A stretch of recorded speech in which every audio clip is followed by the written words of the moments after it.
Hello Sector Watchers, this is the 46th episode of Sector Spotlight on Tuesday the 1st of September, recorded on the 31st of August. Welcome to the show. My name is Julius de Kempenaer and as usual I am your host for today, presenting to you from Amsterdam, the Netherlands.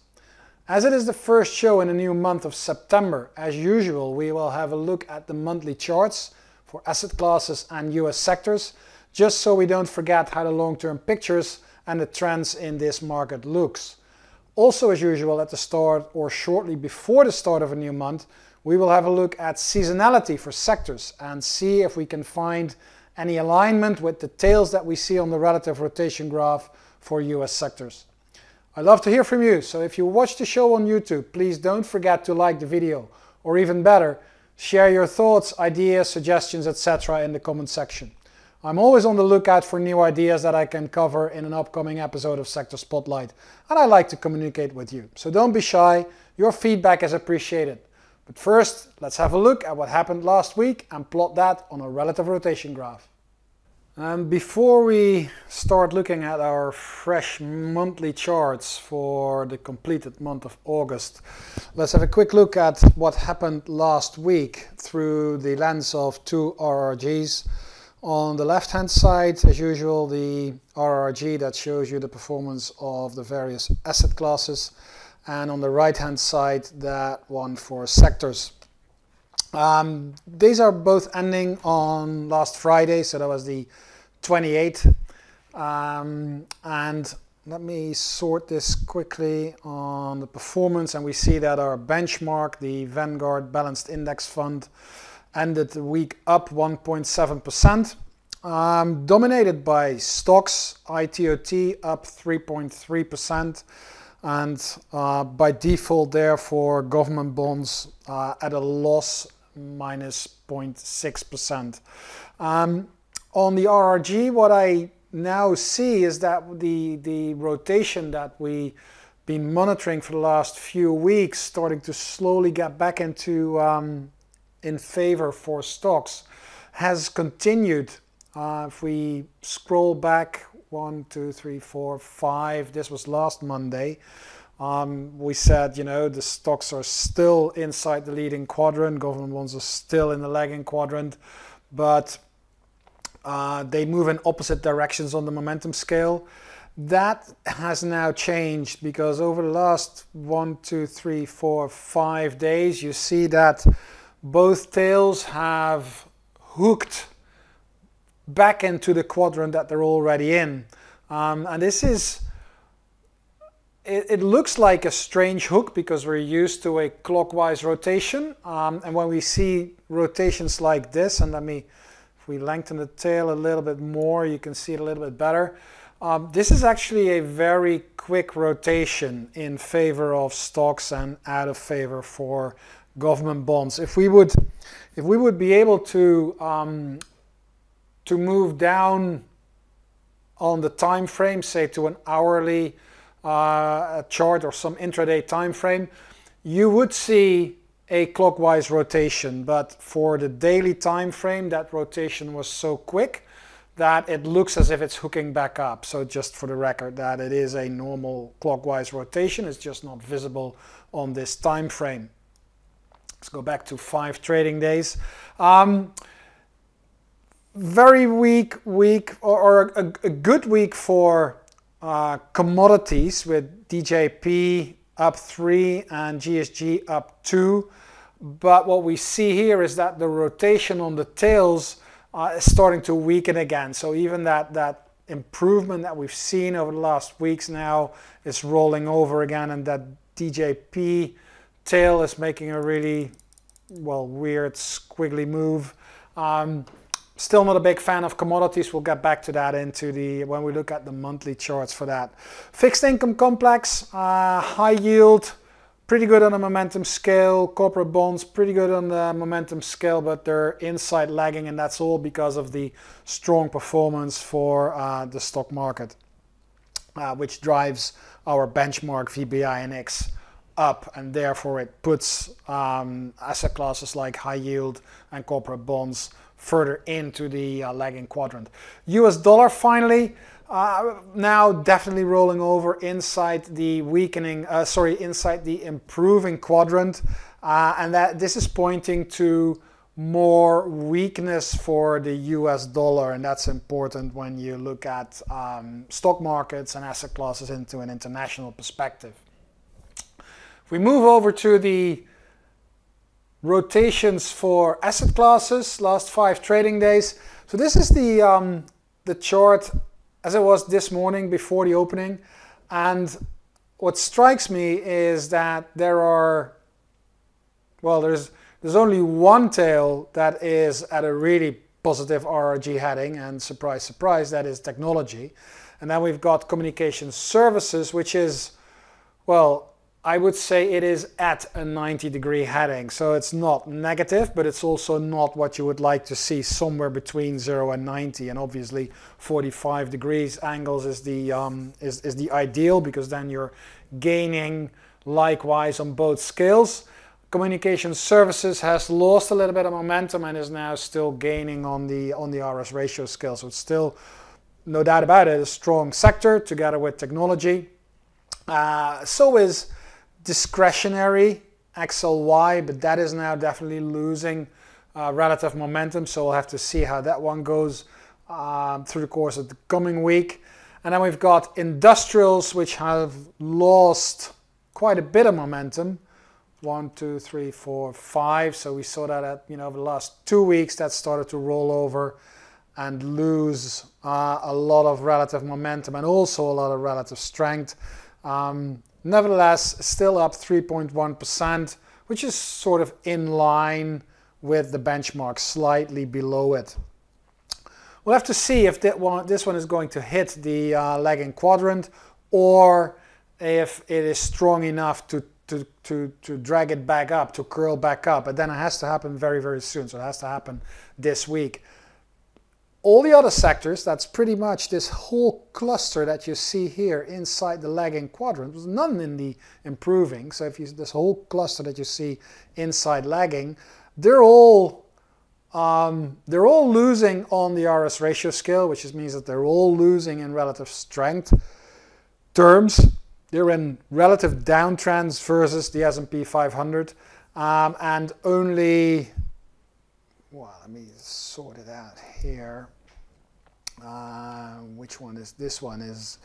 That's real estate. That's picking up a little bit of relative momentum, but nothing very major.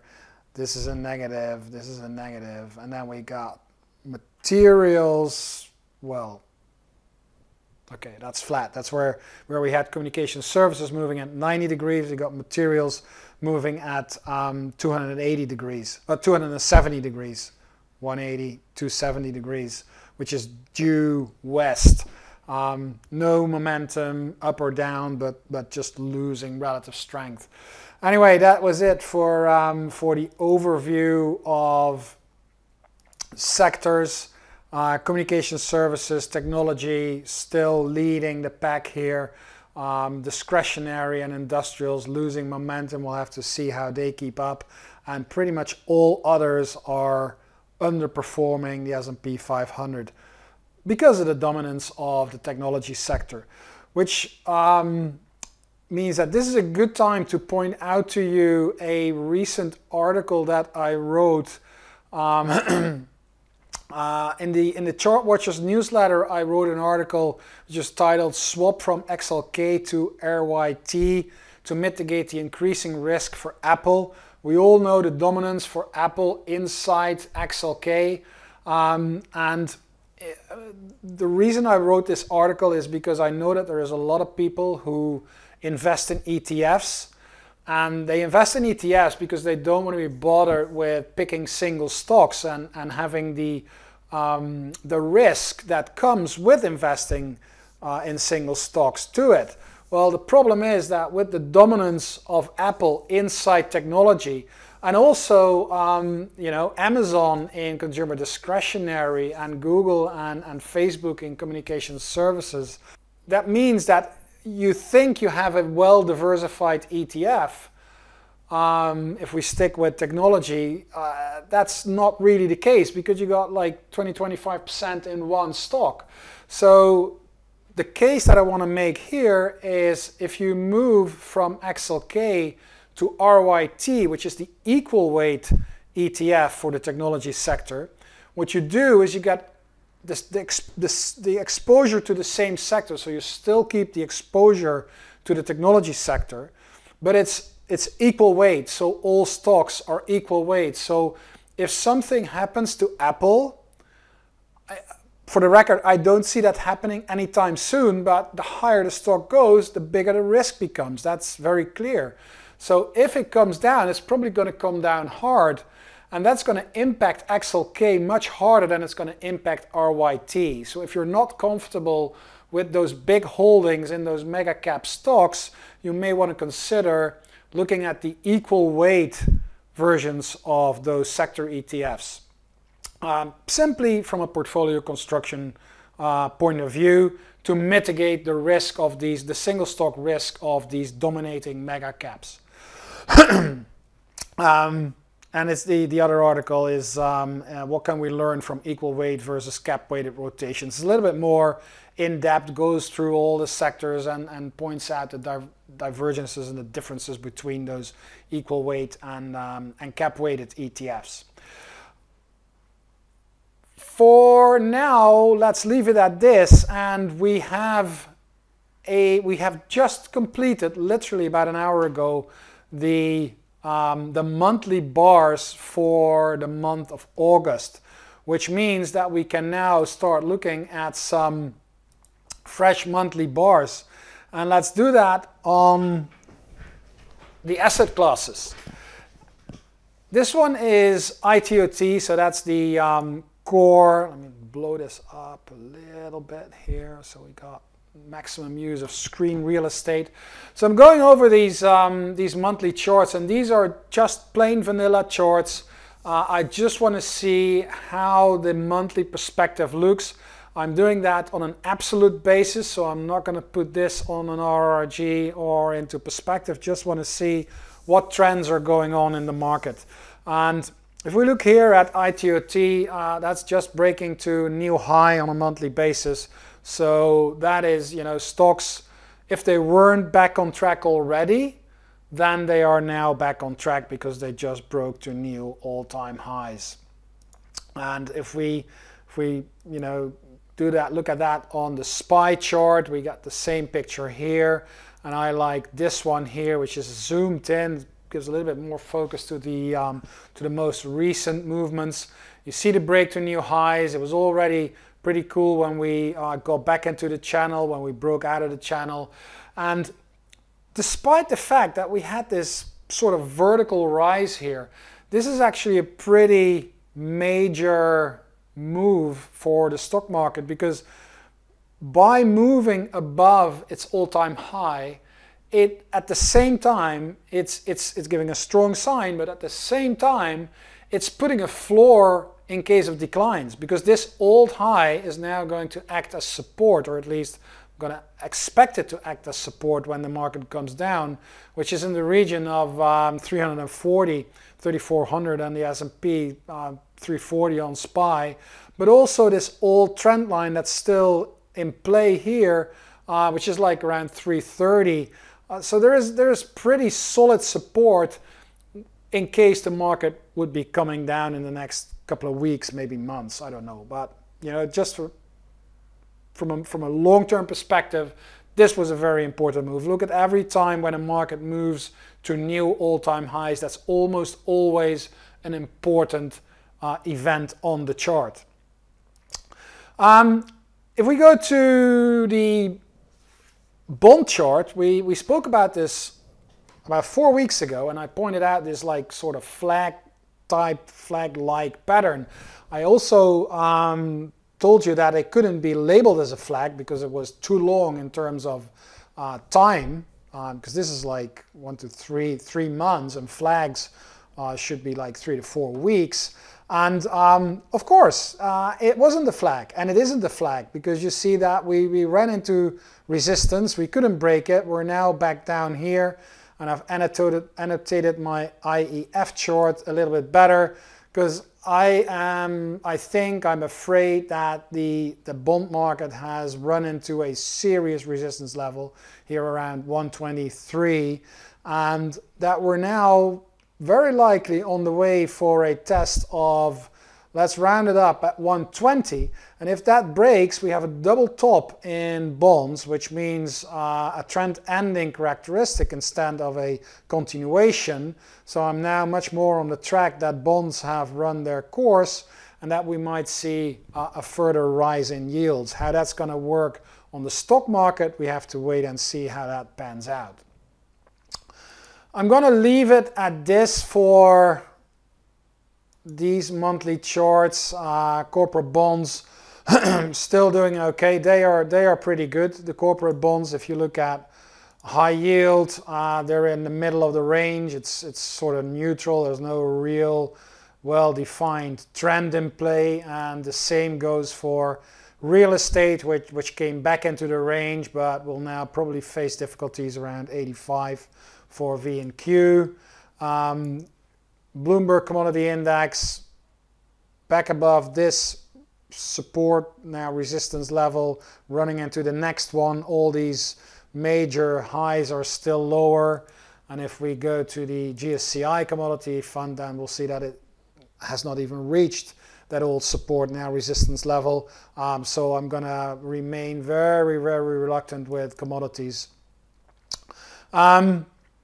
So that's the one here. Oh yeah, there's one more that I would like to show you. That's the yield curve.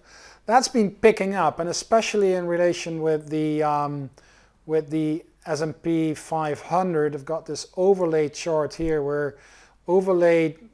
Oops, that I messed up that chart. Okay, I will show you that next week when we do that. I already know what happened. Let's quickly move to the monthly chart for the various sectors, because there are some interesting moves there. The materials are breaking out to new all-time highs, so that is a good sign for the materials sector. And again, this is now a serious support level. So materials are confirming their strength. That is a good chart.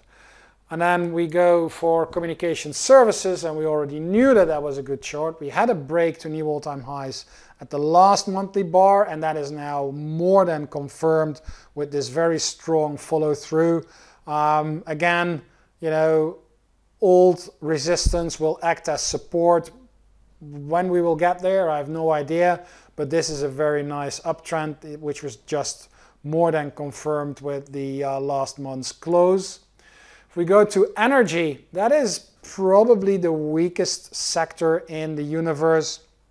A very clear downtrend, and we see that this rally off these lows, it failed in this resistance area, which was a combined previous lows, old highs, and that falling support line that started to act as resistance, where we could only penetrate back into it a couple of months ago, but not at the close. And now again in August we tried to touch it, and we closed at, you know, almost at the low of the month.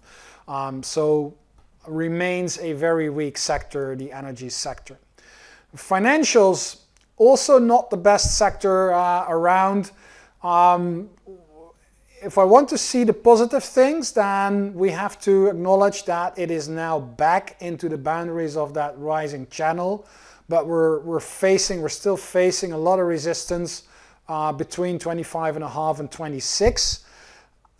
If we are able to break that during the course of the coming month, then we'll have further improvement. But for the time being, this remains a dangerous sector. I mean, it's had a good month, but it's still dangerous. It's fragile is probably the better word. It's still fragile, because if we can't break beyond this 25, 26 level, then there is a good chance that we're going to put in a new high, and it's going to roll over, and we're going to move down again. So I'm still very cautious with the financial sector, although there is a little bit of improvement visible here.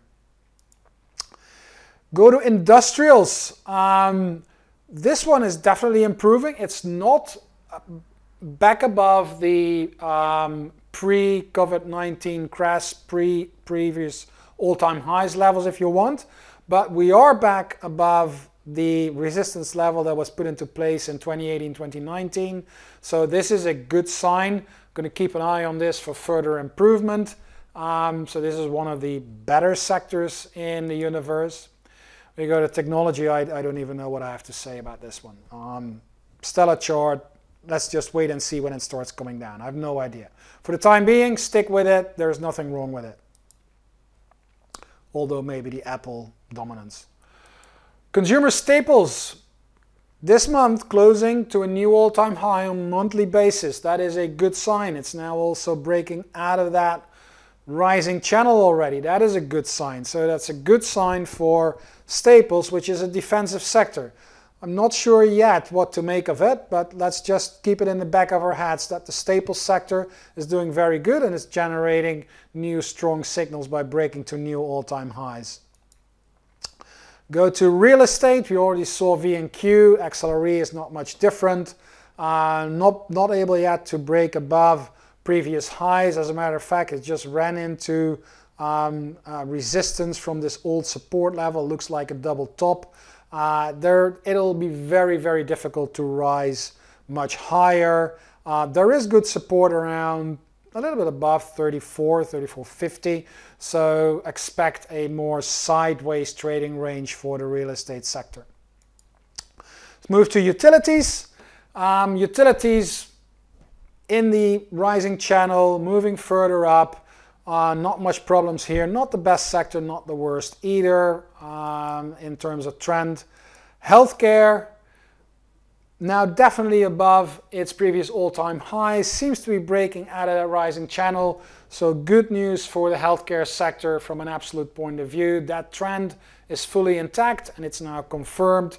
And we have again a new higher close on a monthly basis, which is nothing short of a strong sign. And then we're going to finish off with the discretionary sector, which again, just like technology, dominated by mega cap stocks, but it is rising and it is rising very rapidly. It is one of the strongest sectors around. Nothing wrong with this monthly charts. If you wouldn't know it was consumer discretionary, if you wouldn't know that Amazon was dominating the performance of this chart, you would only come to the conclusion that this one broke out and is now going through a very strong follow-up. So this wraps up the monthly charts, the performance for the monthly charts. We're going for a short break right now, and after the break we're going to have a look at what seasonality tells us for the coming month of September.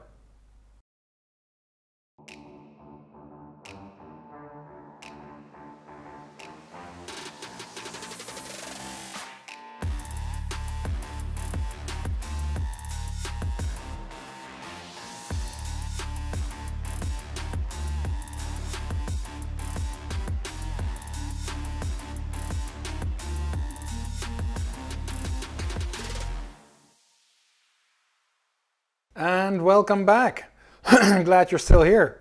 As usual, at the start of the new month or shortly before the new month starts, we will have a look at the seasonal performance, the seasonality for those sectors.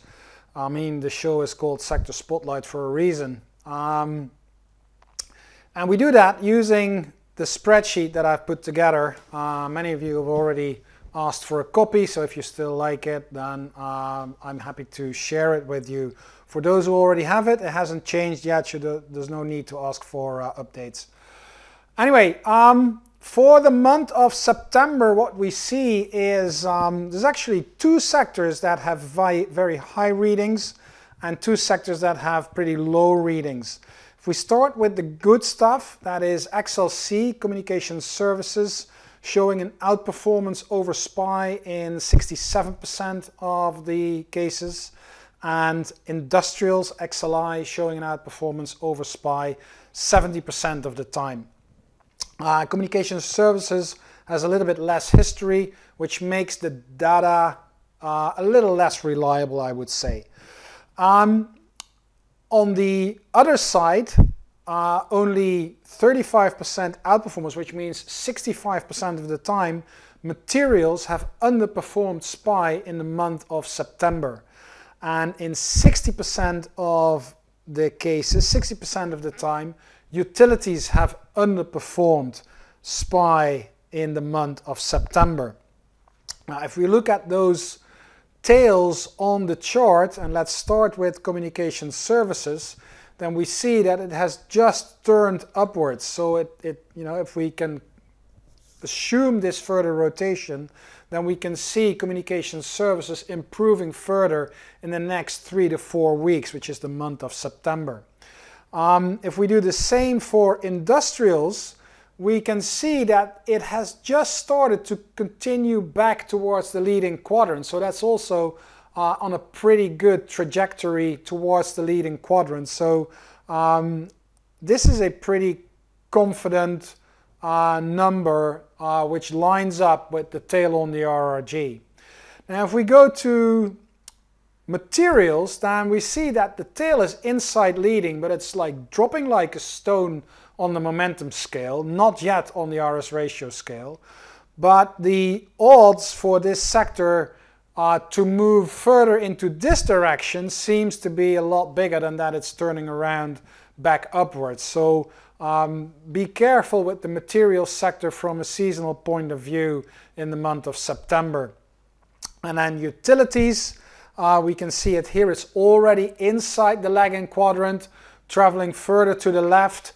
And that sort of lines up with that weakness, that hiccup in that improvement in relative momentum is by far not strong enough yet to make it anything positive. So from this point of view, and with the tails on the RRG, I think that the best bet for the long side, for the outperformance, is actually coming from Communication Services, and the best bet, or the worst bet on the downside, so the best bet for the underperformance, is coming from materials.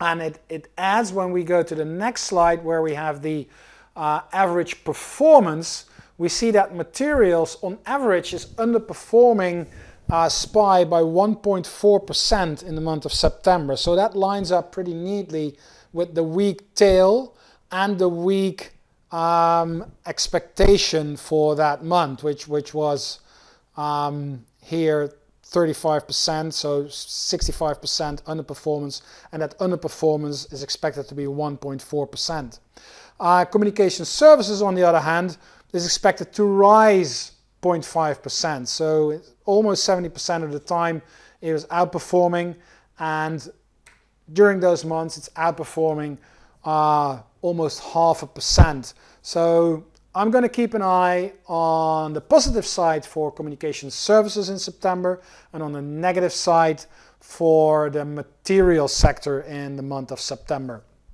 We can have a quick look on the daily tails for those sectors, and then we have Communication Services already in the right direction. We have industrials inside, but we saw that one, it's heading to the right direction. So from this point of view, it could be turning around. And then we have materials already dropping further into the lagging quadrant, and the same goes for utilities. So once again, keep an eye on Communication Services positively and materials negatively. And that's all based on seasonals for the month of September. Ladies and gentlemen, thank you for watching.